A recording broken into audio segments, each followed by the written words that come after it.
भोरे भोर में आपका एक बार फिर से बहुत बहुत अभिनंदन करते हैं और स्टूडियो से हम फिर से एक बार आपसे जुड़ रहे हैं। भोरे भोर में एक खबर जो कि मजे हुए राजनीतिज्ञ इस देश की सत्ता पर काबिज भारतीय जनता पार्टी के सामने तेजस्वी यादव ने कुछ ऐसे सवाल खड़े कर दिए हैं जिन सवालों को लेकर के भारतीय जनता पार्टी भारी चक्कर में पड़ गई है। आखिर होता क्या है कि जब आप कोई वादा करते हैं उसे पूरा करने में आप पिछड़ जाते हैं तो राजनीति में इसे वादा खिलाफी कहा जाता है, हालांकि आम जीवन में भी कहा जाता है। लेकिन इन सबसे अलग बिहार सहित देश की राजनीति में उबाल आया हुआ है और ये उबाल 2024 के चुनाव को लेकर के है, जहां एक तरफ बिहार भारतीय जनता पार्टी को बार बार डरा रहा है, वहीं नीतीश कुमार जो कि नेता सदन है उनके सामने नेता प्रतिपक्ष तेजस्वी यादव विरोध न करके भारतीय जनता पार्टी को टारगेट कर रहे हैं। यानी टारगेट भारतीय जनता पार्टी है और भारतीय जनता पार्टी निश्चित रूप से असहज होगी जब उनके साथी और विरोधी दोनों उनसे टक्कर लेना शुरू कर देंगे। इन सारी बातों को लेकर के जो वर्तमान परिस्थिति बनी है उस परिस्थिति में एक बात तो साफ है कि भारतीय जनता पार्टी अपने जो वादे हैं उन वादों को पूरा करने में पिछड़ रही है। हम थोड़ा सा पीछे आपको लेकर के चलते हैं। 2014 में इस देश की सबसे बड़ी समस्या थी करप्शन और रोजगार एक ऐसा मुद्दा बन गया जिसमें युवाओं को भारतीय जनता पार्टी ने अपने पाले में कर लिया, पक्ष में कर लिया और 2 करोड़ लोगों को रोजगार देने की बात हुई थी। आपके सामने भी जब रोजगार की कोई खबर लेकर के हम आते हैं तो आप उसमें ज़्यादा चाव नहीं दिखाते हैं, इंटरेस्ट नहीं दिखाते हैं, उस खबर को आप यूं ही छोड़ देते हैं। लेकिन पॉलिटिकल चटकारे वाली जो खबरें होती हैं खूब आप देखते हैं। लेकिन वास्तविकता यही है कि आपका मुस्तकबिल, आपका भविष्य इस पूरे मामले पर टिका हुआ है कि आपके देश में रोजगार की स्थिति क्या है, लोगों की क्रय क्षमता क्या है, लोग कितना ज़्यादा एक राज्य से दूसरे राज्य में पलायन कर रहे हैं, कौन सा राज्य पिछड़ रहा है, कौन सा राज्य आगे बढ़ रहा है। इन सारी चीज़ों का अगर गुना भाग घर का मालिक यानी मुखिया प्रधानमंत्री नहीं करता है तो कौन करेगा। प्रधानमंत्री नरेंद्र मोदी ने एक बार फिर से 2014 जैसे 2024 के पहले वादा किया है। प्रधानमंत्री ने स्पष्ट तरीके से इस देश की जनता को और खास करके युवाओं को और उनके माता पिता को एक सपना दिखाया था कि 2 करोड़ लोगों को हर साल रोजगार देंगे, नौकरी और रोजगार मिलाकर के था। लेकिन 8 साल में क्या कुछ हुआ ये किसी से छिपा नहीं है। सरकार के पास ऐसा कोई आंकड़ा नहीं है कि वो अपने वादे का 50% भी 25% भी पूरा कर पाई। सबसे बड़ा मुद्दा था और 2024 में हालांकि 2019 में मुद्दा ही बदल गया था। भारतीय जनता पार्टी ने जो एक्ट किया था, हवाई हमले हुए थे, सर्जिकल स्ट्राइक हुआ था, उसने देश की आत्मा को कहीं ना कहीं भारतीय जनता पार्टी के एक्शन के साथ जोड़ दिया और सारे मुद्दे कौन हो गए। आप जानते हैं कि भारतीय जनता पार्टी भी जानती है और इस देश के लोग भी जानते हैं कि राष्ट्रवाद वाली गोली बहुत मजबूत होती है। वो कहीं ना कहीं आपको पूरी तरह से राष्ट्र के प्रति नशेड़ी बना देती है और इसका फायदा भारतीय जनता पार्टी के जो राजनीतिक डॉक्टर हैं वो खूब उठाते हैं। यही हुआ 2019 में। विपक्ष कहीं दूर दूर तक नजर नहीं आया। बिहार में तो स्थिति आपने देखा कि लंबे समय तक सत्ता में शून्य नहीं होने वाली, टक्कर देने वाली राष्ट्रीय जनता दल शून्य पर आउट हो गई। एक भी उसके सदस्य लोकसभा नहीं जा पाए। 40 में से एकमात्र सीट महागठबंधन को मिला, 39 सीटें एनडीए लेकर के गई। लेकिन इन सब बातों के बीच 2020 के चुनाव में तेजस्वी यादव ने कमबैक किया और उन्होंने कहीं ना कहीं बिहार में एक नया मुद्दा लेकर ला करके सामने रख दिया। मुद्दा पुराना था लेकिन याद दिला दिया कि अगर आपको वोट देना है, सरकार बनानी है तो ऐसी सरकार बनाए जो आपको रोजगार दे सके। 10 लाख लोगों को पहली कैबिनेट बैठक में उन्होंने सरकारी नौकरी देने का जो वादा किया था ये कहीं ना कहीं बड़ा मुद्दा बन गया।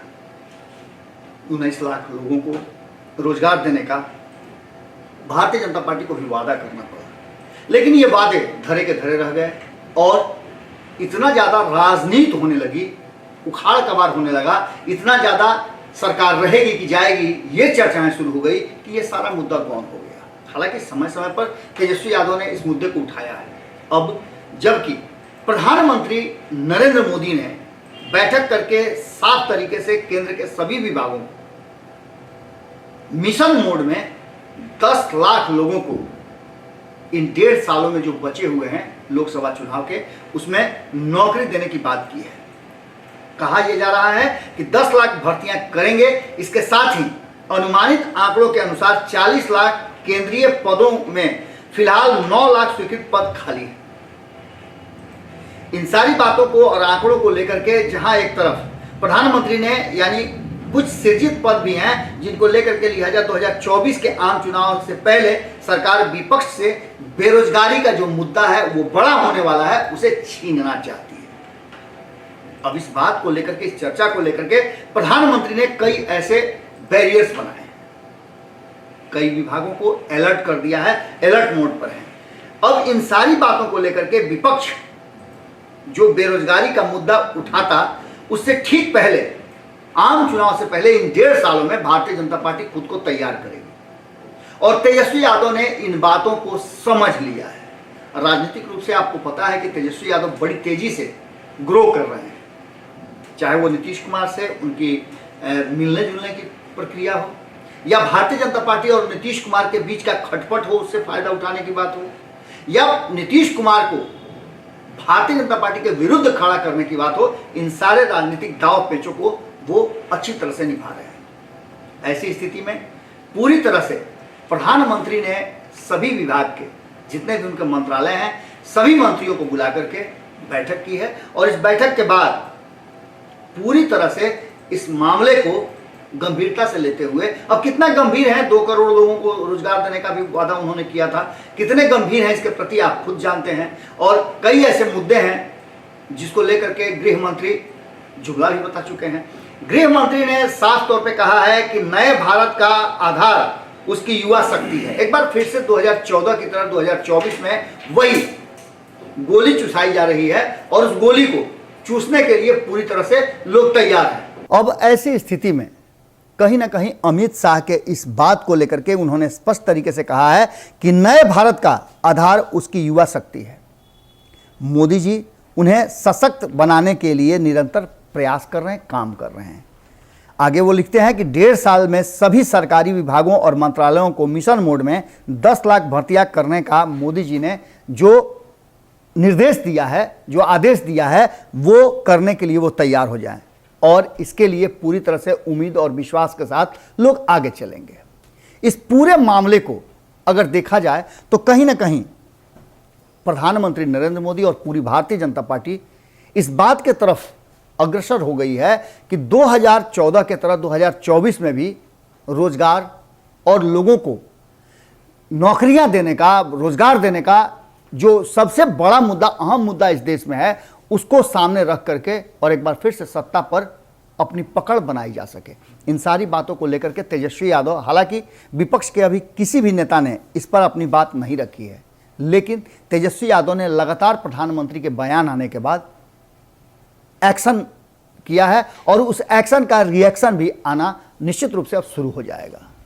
हालांकि बार बार जब भी भारतीय जनता पार्टी कहीं ना कहीं घिरती है तो उसे याद आते हैं 15 साल लालू के शासन, लेकिन इन सब से पहले ही तेजस्वी यादव ने अपने आप को अलग कर लिया है और लालू राबड़ी शासन में यदि कोई गलती हुई है उसके लिए माफ़ी मांग लिया है। लेकिन अगर लालू राबड़ी शासन में गलतियां हुई है तो इसका मतलब ये नहीं है कि वर्तमान सरकार को भी इस बात की छूट मिल गई है कि वो गलतियां करें। तेजस्वी यादव लिखते हैं कि इनका प्रतिवर्ष 2 करोड़ नियमित रोजगार नौकरियां देने का जो लिखित वादा था वो 8 साल में कितना पूरा हुआ। अब 1.5 साल में केवल 10 लाख नौकरियां देने का जुबानी खर्च जो है वो फिर से जुमलेबाजी की तरफ बढ़ रहा है। इनकी बातों, वादों, कसमों, जुमलों, भाषणों और इरादों का तुलनात्मक विश्लेषण होना चाहिए। निश्चित रूप से आपने देखा होगा कि 2014 से लेकर के 2022 तक भारत लाइव ने अपने प्लेटफॉर्म पे लगातार सवाल खड़ा किया है कि केंद्र की सरकार हो या राज्य की सरकार हो, कितने लोगों को रोजगार दे सकते हैं, कितने लोगों को रोजगार दिया है। हमने आपको पटना से बाहर, बिहार से बाहर भी कई राज्यों में जो हमारे बिहार के पलायन करके जाने वाले लोग हैं उनकी तस्वीरें दिखाई हैं कि किस विकट परिस्थिति में रह करके वो रोटी का जुगाड़ करते हैं और वहीं उनके परिजन बिहार में भूखमरी का शिकार हो जाते हैं। बार बार डबल इंजन की सरकार कही जाती है, लेकिन दोनों ही इंजन पूरी तरह से ध्वस्त नजर आ रहे हैं। तेजस्वी यादव ने कहा है, क्या झूठ की कोई सीमा होती है? अब इस पूरे मामले पर एक बात तो निश्चित रूप से है कि तेजस्वी यादव ने जो नस पकड़ा है वो भारतीय जनता पार्टी को कहीं ना कहीं फेरा में डालने वाला है। तेजस्वी यादव रोजगार के मुद्दे पर 2020 से जो उन्होंने शुरू किया है उससे पीछे हटने के लिए तैयार नहीं है। एक तरफ भारतीय जनता पार्टी जो 2024 में खुद को सत्ता में लाने के लिए नए नए हथकंडे अपना रही है, नए नए लालच दे रही है। गृह मंत्री का बात आपने सुना ही कि उनका सीधे तौर पे कहना है कि युवाओं को सशक्त बनाना है। वो कौन से युवा सशक्त बने हैं जिनको रोजगार मिला है? आज भी देश में महंगाई का स्तर क्या है, बेरोजगारी की सीमा क्या है? और इसके साथ ही तेजस्वी यादव ने बड़ा ही जो सटीक सवाल पूछा है, जिस सवाल को लेकर के आंदोलन लगातार हो रहे हैं, वो था कि क्या इन भर्तियों के लिए जो नियुक्तियां निकलेंगी, रिक्तियां निकलेंगी, उसमें लोगों से फीस भी लिया जाएगा? अगर फीस लिया जाएगा तो जो पहले से चला आ रहा है कि उन पैसों को सरकार अपने खाते में रख लेती है और नौकरियों का कहीं ना कहीं कैंसिलेशन हो जाता है, ऐसा होने वाला है। इन सारी बातों को लेकर के तेजस्वी यादव ने कहा है कि भाजपा की डबल इंजन की सरकार बताए कि कथित 1.5 साल में देश भर में दी जाने वाली 10 लाख नौकरियां उनके वादे अनुसार बिहार में कहीं ना कहीं क्या ये नौकरियां नियमित होंगी या ठेके पर होंगी? एक बड़ा सवाल खड़ा किया है। क्या ये नौकरियां सरकारी होंगी, ठेके पर होंगी, संविदा पर होंगी, क्या होंगी? इसका स्पष्टीकरण होना चाहिए। इसके साथ ही वो कहते हैं कि क्या इनके लिए भी फॉर्म शुल्क लिया जाएगा? अब इन सवालों के जवाब भारतीय जनता पार्टी से पूछना लाजमी है।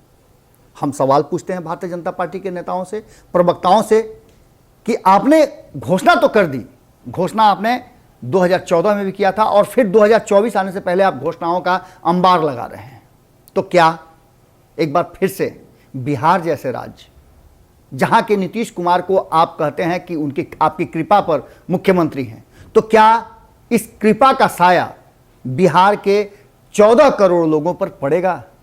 क्या बेरोजगारों का दिन बहुरेगा, सुधरेगा? क्या पलायन रुकेगा? क्या आपके इस 10 लाख रोजगार में बिहार का भी हिस्सा है? अगर है तो कितना है?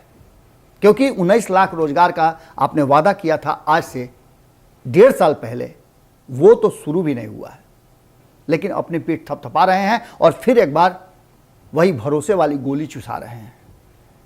कहीं ना कहीं नीतीश कुमार को छोड़ अब भारतीय जनता पार्टी पर हमला तेजस्वी यादव का इस बात की तरफ इशारा कर रहा है कि इस देश में अगर युवा खड़े हो जाएं तो सरकारें निश्चित रूप से वो करने के लिए मजबूर होंगी जिसको करने के लिए लोगों ने चुन करके भेजा है। बेरोजगारी, पलायन बहुत बड़ा संकट है बिहार का और इस देश का संकट बेरोजगारी है। कैसे इसे दूर करेंगे, ये बहुत बड़ा सवाल है और इस सवाल को तेजस्वी यादव ने खड़ा करके युवाओं के मन में एक सवाल और एक आग जरूर जला दिया है। देखना होगा कि ये आग कहाँ कहाँ झुलसाती है या फिर अपने आप को गलाती है। जुड़े रहेगा भारत लाइव के साथ। भोरे भोर में हम आपसे यहीं विदा लेते हैं। अब ये सिलसिला लगातार जारी रहेगा। मैं पटना आ गया हूँ और आपसे लगातार संवाद करता रहूँगा। खास करके उन जागरूक लोगों से मेरा आग्रह होगा कि यदि आप में क्षमता है सच को सामने लाने का तो आप हमारे साथ आइए। स्टूडियो में आपका स्वागत करेंगे। बहुत बहुत धन्यवाद। नमस्कार। अगर ये वीडियो पसंद आई और वह बिहार के राजनीति और बिहारियत से सरोकार रखेनी तो सब्सक्राइब बटन दबा के चैनल के सब्सक्राइब कर ली। ओजे एगो घंटी बा, ओकरा बटन दबा देला से कुल सटीक और मारक खबर रुआ मुफ्त में मिल जाई। अगर रुआ पत्रकारिता के हमनी के नया प्रयोग में सहयोग कर चाहतानी तो ज्वाइन बटन दबा दी। पेटीएम नंबर नोट कर ली 9386816700। धन्यवाद।